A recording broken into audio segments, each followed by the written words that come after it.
We'll clear this place and turn it into a B&B. My husband David said it, and both Emily and I exclaimed in surprise.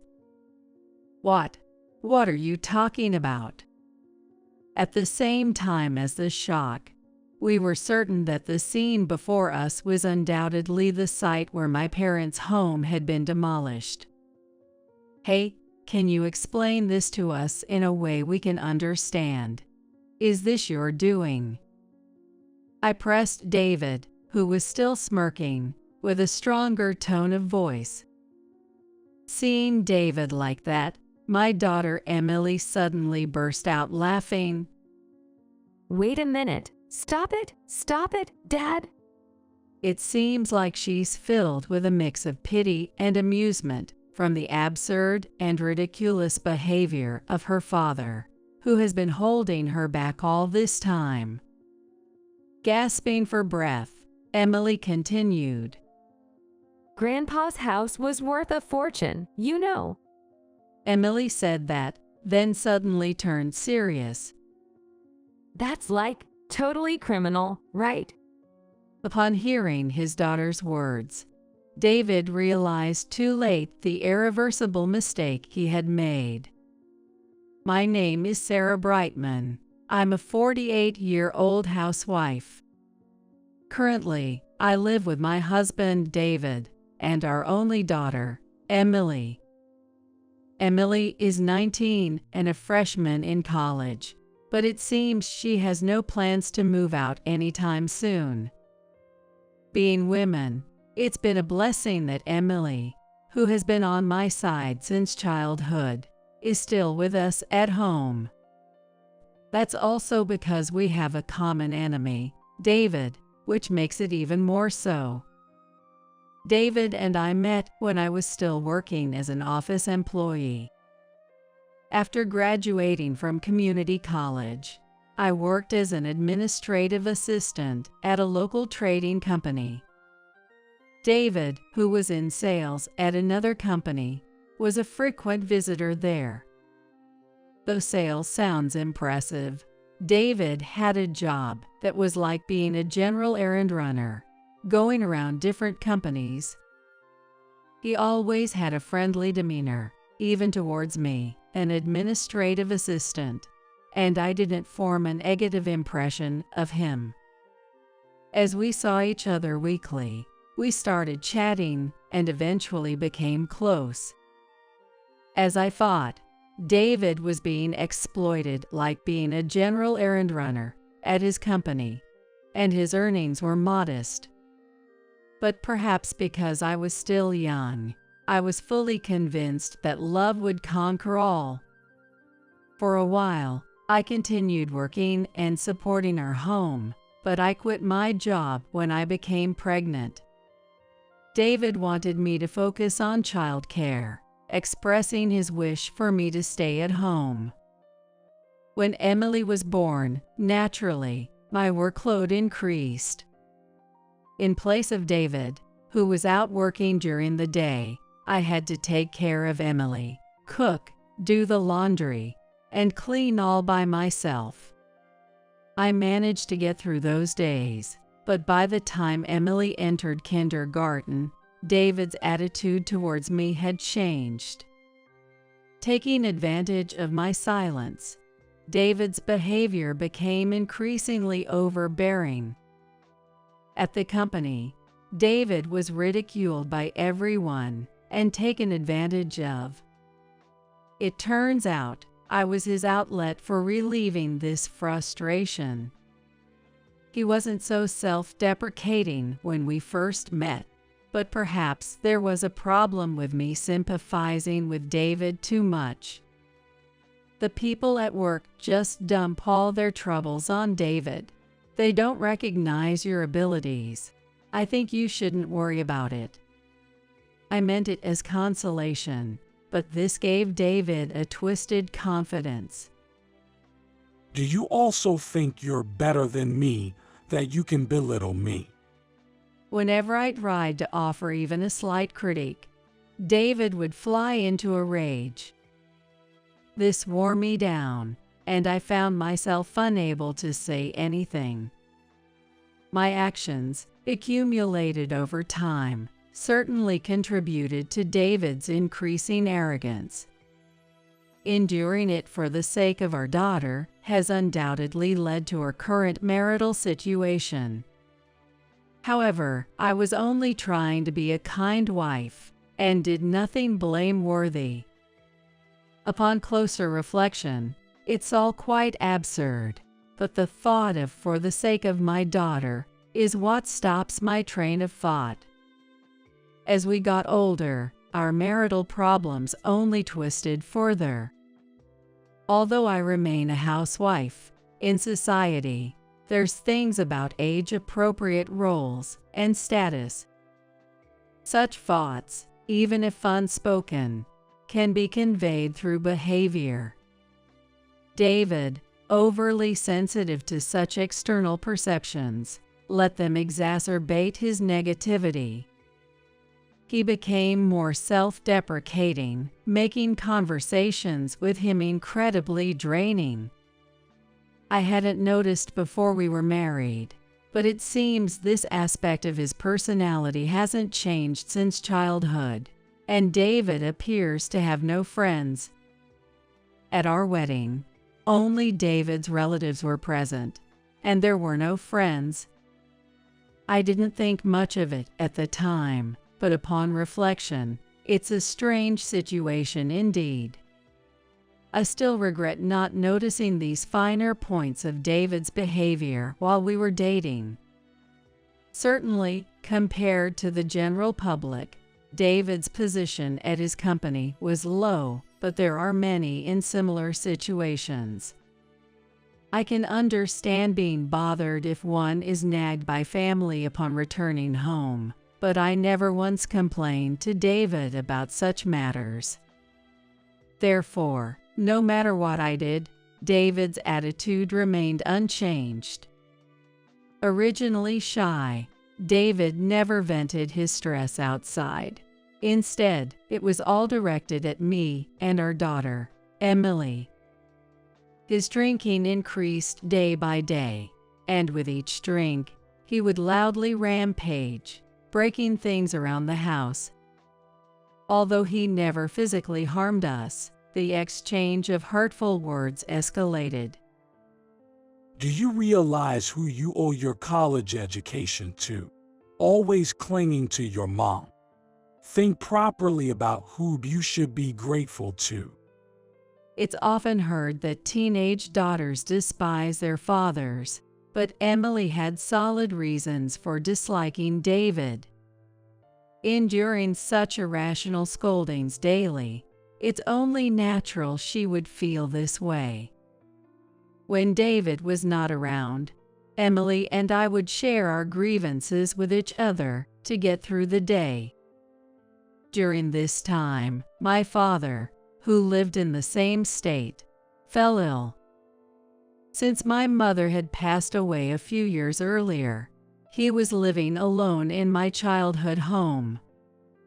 My brother, John, who runs a business in the city, was busy, so it fell upon me to check on our father.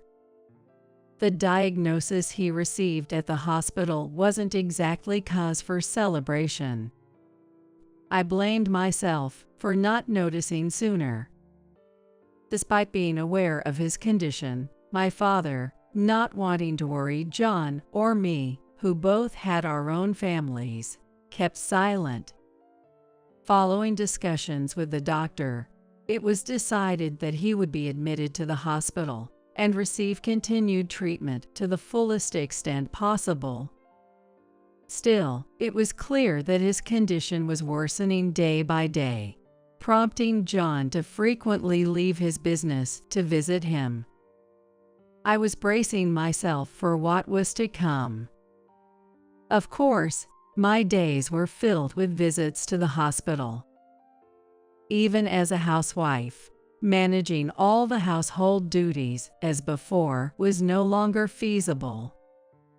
Emily visited her grandfather a few times, willingly helping me out. But David was not pleased with this. Have you been using more TV dinner lately? You're home all day. There's no need for frozen food, right? And relying on your daughter only now. You should consider our life here too. He took the opportunity to scold me and, at the same time, speak ill of my father. After all the care my father had provided, how could he say such things? Had he forgotten how much trouble he had caused my father? There was a time when David's earnings were not enough to support us, especially after Emily was born. And our living costs increased as I left my job to focus on child care, according to David's wishes. It was an inevitable outcome. Yet David, unapologetically, pressured me to manage somehow. Out of options, I explained the situation to my father, who quietly helped us with financial support without saying a word, even knowing David's circumstances. Unaware of my father's feelings, David took this for granted and relied on his generosity for a while. Although David's income eventually increased slightly, he never expressed gratitude to my father. To avoid upsetting David, I dodged the topic and continued my visits to my father.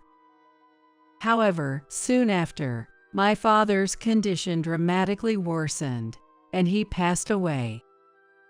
Emily and I were overwhelmed by a profound sense of loss, but there were still many tasks to handle. Arranging various documents, preparing for the funeral. Just thinking about it made my head spin, but staying busy helped distract my mind. While I was nearby, unaware to me, David muttered, "Finally, we can have a decent meal." His insensitive remark irritated me, but I lacked the energy to argue, and just swallowed my words. Even though my father's funeral had concluded, my emotions were still heavy. It was unusual to see David showing a cooperative attitude in sorting out the belongings of my childhood home.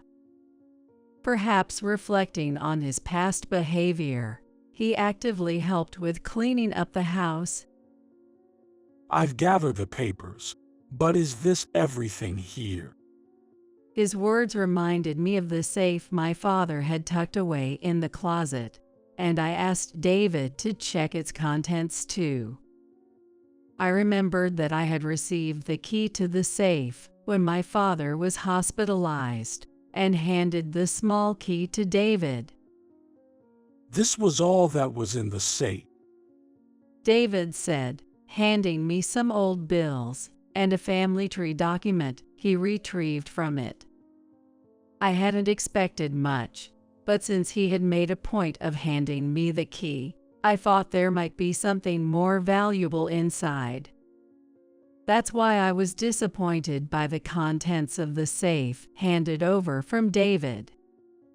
I shrugged it off, thinking that's just how it goes, and decided to return to the remaining sorting tasks. The cleanup didn't finish that day, but over the next few days, we completed tidying up my childhood home. Finally able to catch my breath, I was overwhelmed with immense fatigue. At that time, I received a call from my brother, who had returned to New York. "I'm really sorry for leaving all the cleanup to you. If there's anything I can do, please let me know." He repeatedly expressed his gratitude before getting to the point. "By the way, was there a property deed for the family home among the documents Dad kept? It might seem underhanded to ask about this after Dad's gone, but there's something I need to discuss with you, Sarah." Upon saying that, my brother began talking about the inheritance of our father's estate. My brother, who runs a company that ventures into various businesses, was also considering entering the food and beverage industry. He wanted the rights to our family home for that purpose. I vaguely remember being told as a child that our house had cultural value. The building had a unique design, and now that I think about it, it had the vibe of a trendy old farmhouse cafe that's been popular lately. It seems his plan was to use our family home as it is for a cafe. Actually, I had gotten permission from Dad a long time ago. He had told me that everything else would go to you, Sarah. I know it's late, but could you agree to this plan? My brother has always been fond of me since we were kids, and he's still single. I don't think he's after a large share of the inheritance for himself. I am well aware that he has more than enough savings. I wouldn't know what to do with the family home myself, and if you're okay with it, John. I honestly agreed with my brother's wishes and decided to transfer the rights to the family home to him.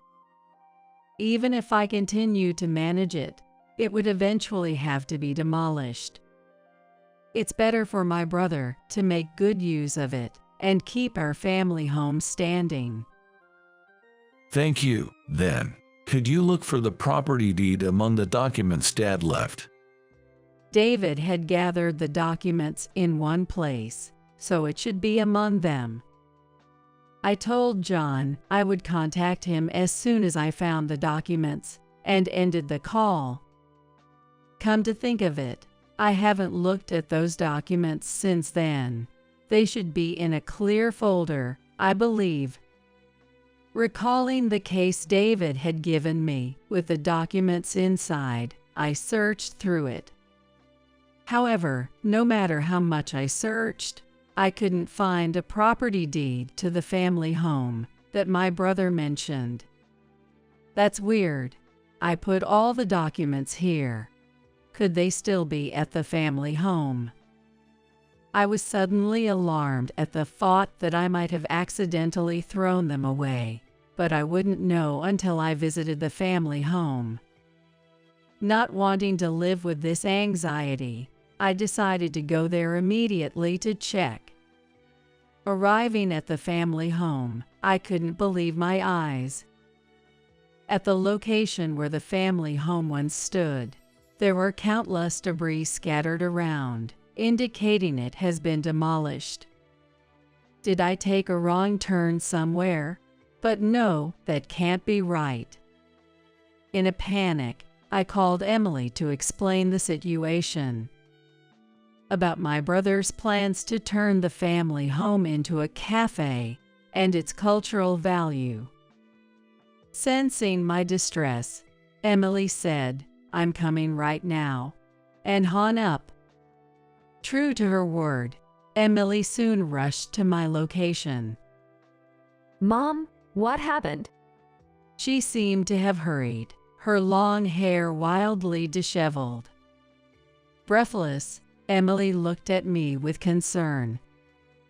"The family house. I can't seem to find it anymore."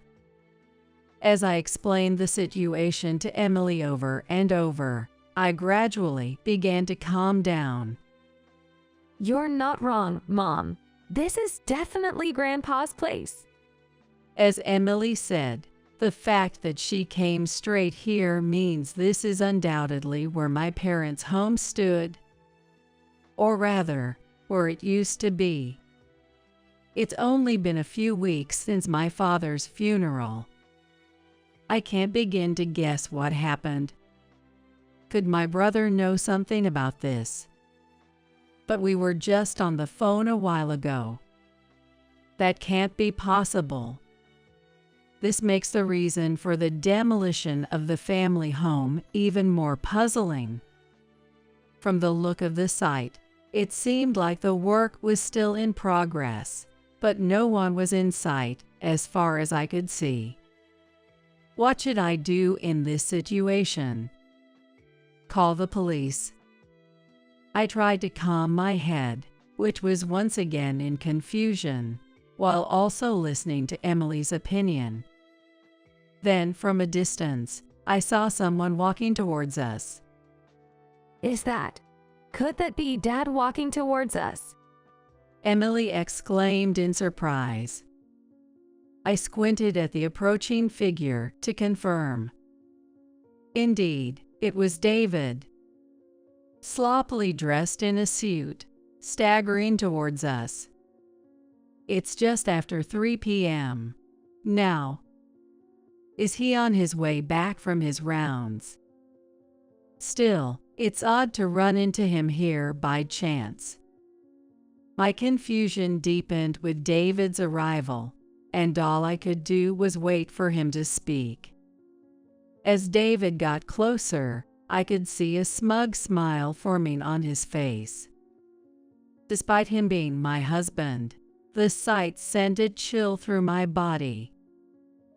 Oh, both of you are right here, David said with a smirk, stopping in front of me and Emily. Neither Emily nor I could open our mouths due to the strangeness of the situation, waiting for David to explain. We're gonna clear this place and turn it into a bed and breakfast. At David's words, Emily and I exclaimed in surprise simultaneously. What are you talking about? With the shock, we were certain that the scene before us was undoubtedly where the family home had been demolished. But there's no way we could just accept it with a yes, okay. What on earth was David thinking? Even as my mind raced to understand his true intentions, I couldn't grasp any answer. Can you explain to us in a way that we can understand? Is this your doing? I pressed David, who was still smirking, with a stronger tone of voice. Yeah, I did it all. We need to clear the place first to move forward. I plan to build the B&B with the savings I've accumulated and my retirement pay. Of course, I'll need you to chip in too. David spoke in a somewhat grandiose manner, showing no remorse. Could there possibly be a valid reason for this outrageous act? David seemed to be somewhat irritated by the angry and confused expressions on the faces of me and Emily. With a resigned attitude, he continued. I've been wanting to start something on my own for a while now. Everyone just keeps bossing me around without recognizing my talents. I'm not okay with that. So I've decided to run a B&B here. David stated confidently, then once again gauged our reactions. However, such an explanation only deepened our confusion. I'm sorry, I have no idea what you're trying to say, I admitted, as fear began to spread within me due to his incomprehensible behavior. I just quit my job, told off all those annoying people, and slammed down my resignation. The timing of Dad's passing is a message to me. It's time for me to take charge. David ranted in an excited state. Though his words were disjointed, his intention was clear. He planned to leave his job and start running a bed and breakfast. To be in charge without anyone criticizing him, to lead his life his way. Turning this into a B&B, you know this land belongs to Dad and my brother, right? You think it's okay to do this without permission. It seemed Dad had always talked about transferring the rights to the family home and land to my brother, so it cannot be that those rights had been passed to David. It was unthinkable that my brother was deceiving me, and it's not normal for a husband to quit his job and demolish the family home without consulting his wife. permission or not. I have the property deed. Being entrusted with the estate cleanup means we can do what we want with what's left, right? There's nothing to forgive or not. I'm your husband. David responded, seemingly without any guilt, lecturing me and Emily. That makes no sense at all, I shouted as soon as David finished speaking. His utterly selfish and childish logic was too much for me to bear. This is my father's house, inherited by me and my brother. How can you, who are not even blood related, do this on your own? David seemed to realize the seriousness of the matter after my scolding, although his smug smile briefly faded, only to quickly return as he justified his actions again. What kind of way is that to talk to your husband? Who do you think has provided for you all this time? You two should just quietly follow what I say. David, face red with anger, raised his voice without restraint. He was panting heavily, perhaps from the overwhelming excitement. Watching David's behavior, Emily suddenly burst into laughter. Hold on. Stop it, Dad. Tears were even appearing in Emily's eyes. It seems like she's filled with a mix of pity and amusement from the absurd and ridiculous behavior of her father, who has been holding her back all this time. Dad, don't you know? Gasping for breath, Emily spoke to David, who was intently watching her.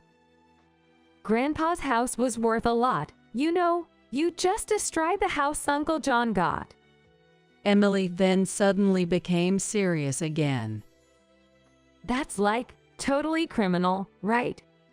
David's face rapidly drained of color, perhaps becoming sobered by his college-age daughter's remark. What are you talking about?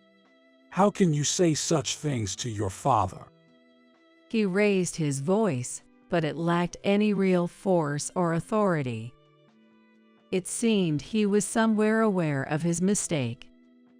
He tried to push through with it in the heat of the moment, but once his daughter said it, there was no turning back.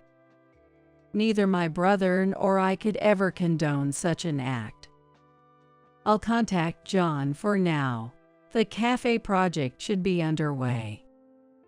David knew my brother ran a business, so my words alone were enough for him to grasp the situation. What? That's bad. There's media coverage, and contracts are already advancing.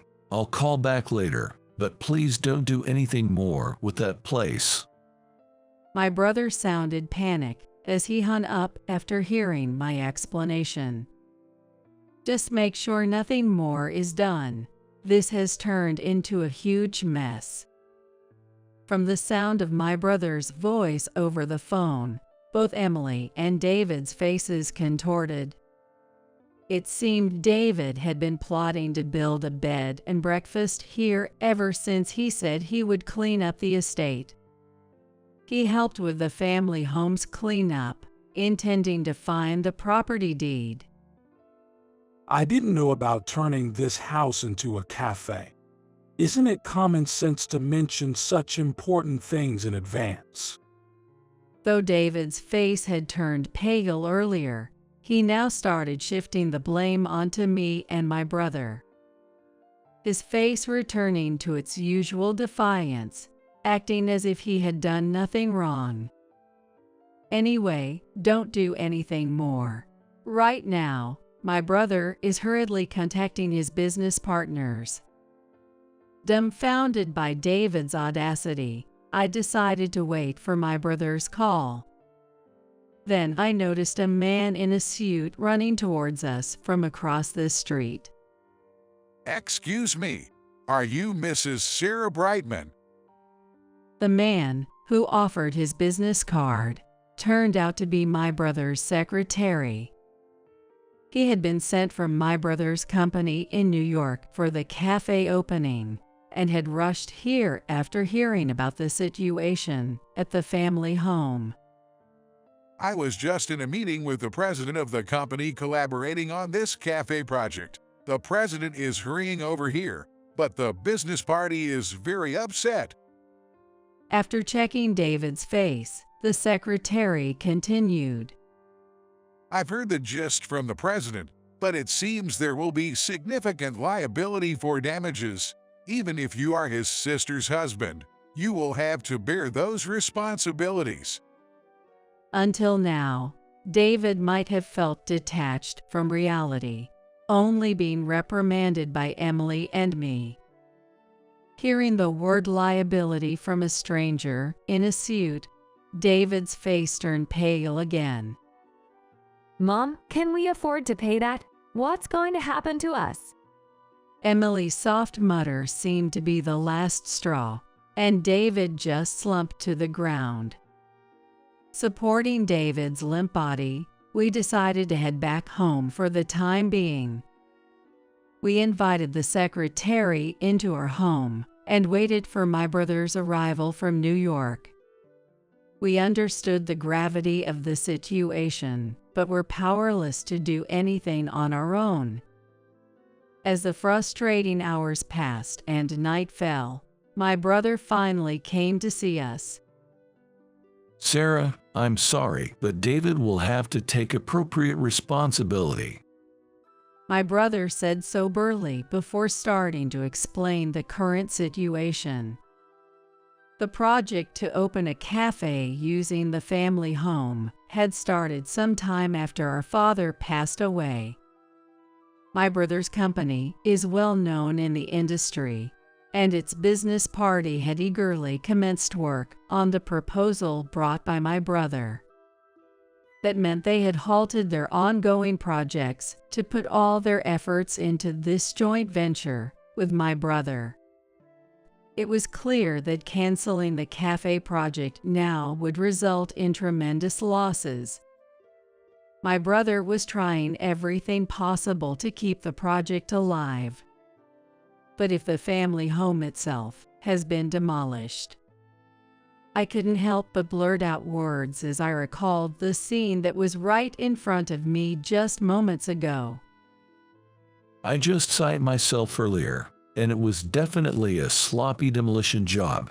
It might take time, but since the materials are still there, we might be able to restore it. My brother sighed deeply as he spoke, his face still stern. David, I didn't want to say this, but what you did is a crime. It's not something that can be simply apologized for, but you will be joining me on an apology process.